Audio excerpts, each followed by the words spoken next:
Frères, sœurs, amis, collègues du travail, famille, moi salue nous dans le nom de Jésus. Nous comptons rentrer la caille aujourd'hui encore. Nous pral aborder deuxième partie dans série que nous gagnons qui gagne pour titre Comment atteindre la maturité dans la spiritualité chrétienne. Nous avons vu ensemble la dernière fois que la première étape dans la spiritualité chrétienne, c'est la décision ou sa décision individuelle de dire oui à son appel. Le Seigneur Dieu fait nous appel, il fait nous une invitation pour nous suivre Jésus. Et invitation, ça lui vient par fameuse phrase ça, suis-moi. Et lorsque nous répondons positivement, eh bien, ça c'est première étape dans la spiritualité chrétienne, dire oui à l'appel de Dieu. Cependant, nous disons aussi que première étape ça, y aurait l'étape de l'enfance. Lorsque on dit oui au Seigneur, ou pourquoi il n'y a aucune transformation. Nous, tant que des bébés, nous faites paraître. Maintenant, mais l'évangile n'est pas stationnaire, il n'est pas statique, il est appelé à grandir. Puisque nous allons au stade de l'enfance, il faut que nous grandissions, il faut que nous croître, il faut que nous quittions ta petit monde ça pour nous venir prendre maturité. Tout comme Jésus l'avait fait dans Luc 2, verset 52. Et Jésus croissait en sagesse, en stature, en grâce devant Dieu et devant les hommes. Jésus croissait. C'est ça la spiritualité chrétienne. La spiritualité chrétienne, la première étape, c'est la décision de dire oui. Et décision ça, le met dans le stade de l'enfance, côté que nous devons grandir. Mais malheureusement, en pile monde, vraiment en pile monde t'a pratiqué spiritualité ça. Pas jamais gen progrès, pas jamais grandi. Yo toujours été à stade de l'enfance, malgré ou gen 20 ans, malgré ou gen 10 ans, malgré ou fait dans l'évangile, mais yo toujours été dans stade enfance nan, pas gen progrès, pas gen croissance, yo été statique, yo pas bougé, yo pas en mouvement, yo été même côté. Hébreux 5, 12, 13. Vous, en effet, qui depuis longtemps devriez être des maîtres, vous avez encore besoin qu'on vous enseigne les premiers rudiments des oracles de Dieu. Vous en êtes venus à avoir besoin de lait et non d'une nourriture solide. Or, quiconque est au lait n'a pas de l'expérience de la parole de justice, car il est un enfant. Deuxième partie, nous allons regarder comment que nous sommes capables d'atteindre maturité spirituelle. Songez que le parfait exemple était celui de Jésus, où la Bible nous dit Jésus croissait en sagesse et en stature, en grâce également, devant Dieu et devant les hommes. On a regardé étapes, comment pour atteindre maturité. Pour me capable atteindre maturité, faut me capable comprendre la nature de Dieu. Pour me besoin de comprendre, c'est que Dieu est esprit, sa nature. Tant que Jean-Jésus t'a expliqué la femme samaritaine dans Jean 4, les versets 21 et 23, femme, lui dit Jésus, crois-moi, l'heure vient où ce ne sera ni sur cette montagne, ni à Jérusalem que vous adorerez le Père. 23. Mais l'heure vient, elle est déjà venue, où les vrais adorateurs adoreront le Père en esprit et en vérité, car ce sont les adorateurs que le Père demande.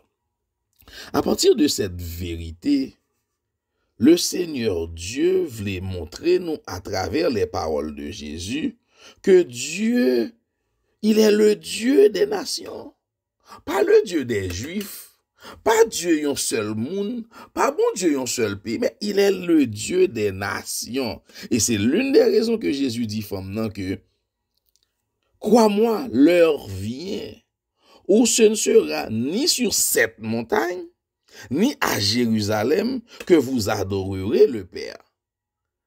Dieu est le Dieu des nations. Aujourd'hui, si nous savons que Dieu est esprit, eh bien nous avons aussi croire que nous devons l'adorer en esprit et en vérité.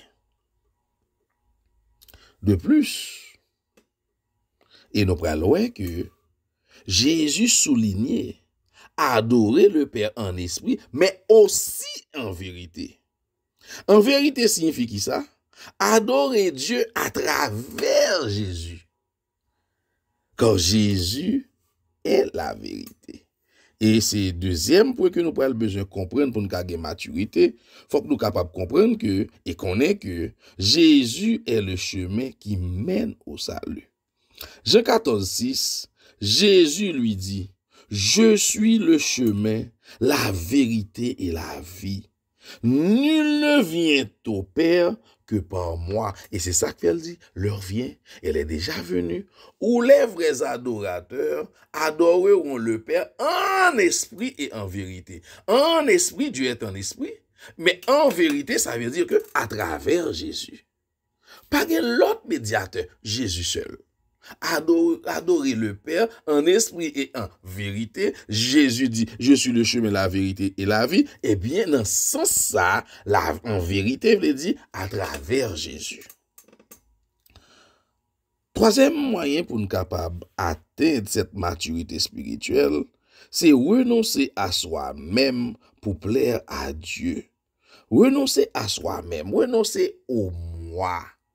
C'est pas ma volonté, mais celle de Dieu. Le but de notre appel ça que nous songeons, suis-moi, vivre pour Dieu, faire la volonté de Dieu, placer Dieu en premier dans nos actions, dans nos prises de décision. C'est ça qui renoncer à nous-mêmes. Des fois, nous prenons des décisions juste pour nous faire tête nos plaisirs. Juste pour nous faire propre corps nos plaisirs, mais au détriment de la spiritualité chrétienne. Nous prenons des décisions pour tête non. Or, dans la spiritualité chrétienne, il faut renoncer à soi-même. Ce n'est plus moi, mais c'est Dieu. Dieu avant, Dieu en premier. Et Jésus montre-nous parfait exemple. Jean 6, 38, car je suis descendu du ciel pour faire non ma volonté, mais la volonté de celui qui m'a envoyé. Non ma volonté, mais la volonté de celui qui m'a envoyé. Renoncer à soi-même pour plaire à Dieu. Et nous dans Luc 9, verset 23, puis il dit à tous, si quelqu'un veut venir après moi, qu'il renonce à lui-même et qu'il se charge chaque jour de sa croix et qu'il me suive. Renoncer à soi-même. Il y a des plaisirs ou qu'à prendre plaisir dans ça va faire. Mais s'il parle en volonté, mon Dieu, on doit quitter plaisir ça pour suivre le Seigneur. Ou ka jouer un travail, ou ka faire comme, mais façon faire comme là, li bon pour vous, mais pas bon pour mon Dieu. Li bon pour famille, mais peut-être li pas bon pour mon Dieu. À ce moment-là, faut capable de courage, ou renoncer à vous-même, ou renoncer au moi, pour capable dire que m'a suivre et m'a fait ce qui est droit. Non ma volonté, mais la volonté de Dieu. Pour ça capable fait comme ça, eh bien, quatrième point, c'est nous devons nous laisser guider par l'Esprit du Christ. L'Esprit du Christ, c'est le Saint-Esprit. Avant la mort de Jésus et sa résurrection, l'homme n'a pas de capacité pour suivre le Christ. Il n'a pas de capacité pour faire ça bon. Il était sur la loi. Mais maintenant, avec la résurrection du Christ, nous gagnons en nous maintenant cette force qui est capable de permettre que nous disions non à ça qui passe et pour nous suivre le Christ. Galates 5, les versets 16, 24 et 25. Je dis donc, Marchez selon l'esprit et vous n'accomplirez pas les désirs de la chair. Marchez selon ma volonté, dit Jésus, et vous n'accomplirez pas les désirs du moi. Les désirs physiques, colère, les désirs physiques, ça passe ça, les désirs physiques. Je dis donc marchez selon l'esprit et vous n'accomplirez pas les désirs de la chair. 24. Ceux qui sont à Jésus-Christ ont crucifié la chair avec ses passions et ses désirs. Si nous vivons par l'esprit, marchons aussi selon l'esprit. Ceux qui sont à Jésus-Christ ont crucifié la chair avec ses passions et ses désirs. Si vous remarquez que, malgré ou à pratiquer cette spiritualité chrétienne, mais ou toujours esclave du péché, ou toujours esclave de la chair, ou toujours esclave de la passion de la chair et de ses désirs, questionnez tout pour connaître, est-ce que vraiment, on est en Christ? Et c'est ça que les dit. Ceux qui sont à Jésus-Christ ont crucifié la chair avec ses passions et ses désirs. C'est comme ça pour capable connaître, est-ce que je suis en Christ? Est-ce que je fais semblant d'être chrétien? Est-ce que je fais semblant de pratiquer cette spiritualité chrétienne? Mais au fond, je ne vais pas rien sérieux. Si quelqu'un est en Christ, il est une nouvelle créature. Est-ce que je suis cette nouvelle créature que Dieu demande? Est-ce que je suis esclave comme? Est-ce que je suis esclave physique, moi? Est-ce que je suis esclave la chair? Est-ce que je marche selon le Saint-Esprit? Le Saint-Esprit en nous produira le désir de rechercher la communion avec Dieu. Et lorsque nous cherchons, lorsque nous avons désir ça pour nous rechercher cette présence divine en nous, eh bien, il produit la caille nous, le vouloir et le faire. Le Saint-Esprit produira en nous le vouloir et le faire. C'est pas nous qui avons la capacité pour le faire, mais le Saint-Esprit produira ce désir. Mais c'est lorsque nous-mêmes nous recherchons cette communion. C'est lorsque nous décidons pour nous renoncer à nous-mêmes. C'est lorsque nous disons, bon Dieu avant, Jésus avant, sa volonté passe avant ma volonté. Sa volonté passe avant mes passions et mes plaisirs. Jésus avant. Philippiens 2, verset 13, car c'est Dieu qui produit en vous le vouloir et le faire selon son bon plaisir. Donc le vouloir et le faire que Dieu va produire en nous par le Saint-Esprit vont permettre que nos progrès et notre croissance soient évidents pour tous. Ça veut dire que le fait que moi je cherchais cette communion, le fait que moi cherchais renoncer à moi-même, moi renoncer pour me faire bon Dieu, moi tuer, moi baisser tout bas pour me lever le Saint-Esprit qui est dans moi. Je cherche la volonté du Seigneur dans ma vie. Je marche selon le Saint-Esprit et je ne pas faire désir, je ne pas plaguer, je ne pas esclave la chair. À ce moment-là, le Saint-Esprit prend le travail dans vous, il prend le produit dans vous, le vouloir et le faire. Et automatiquement que ça arrive, moun pral commencer ouais progrès. Et depuis qu'il y a progrès, il y a croissance. Et automatiquement il y a croissance, on va atteindre cette maturité spirituelle, ou va quitter stade d'enfance pour capable grandir et pour capable atteindre cette maturité. Et c'est ça que fait l'apôtre Paul te dit Timothée.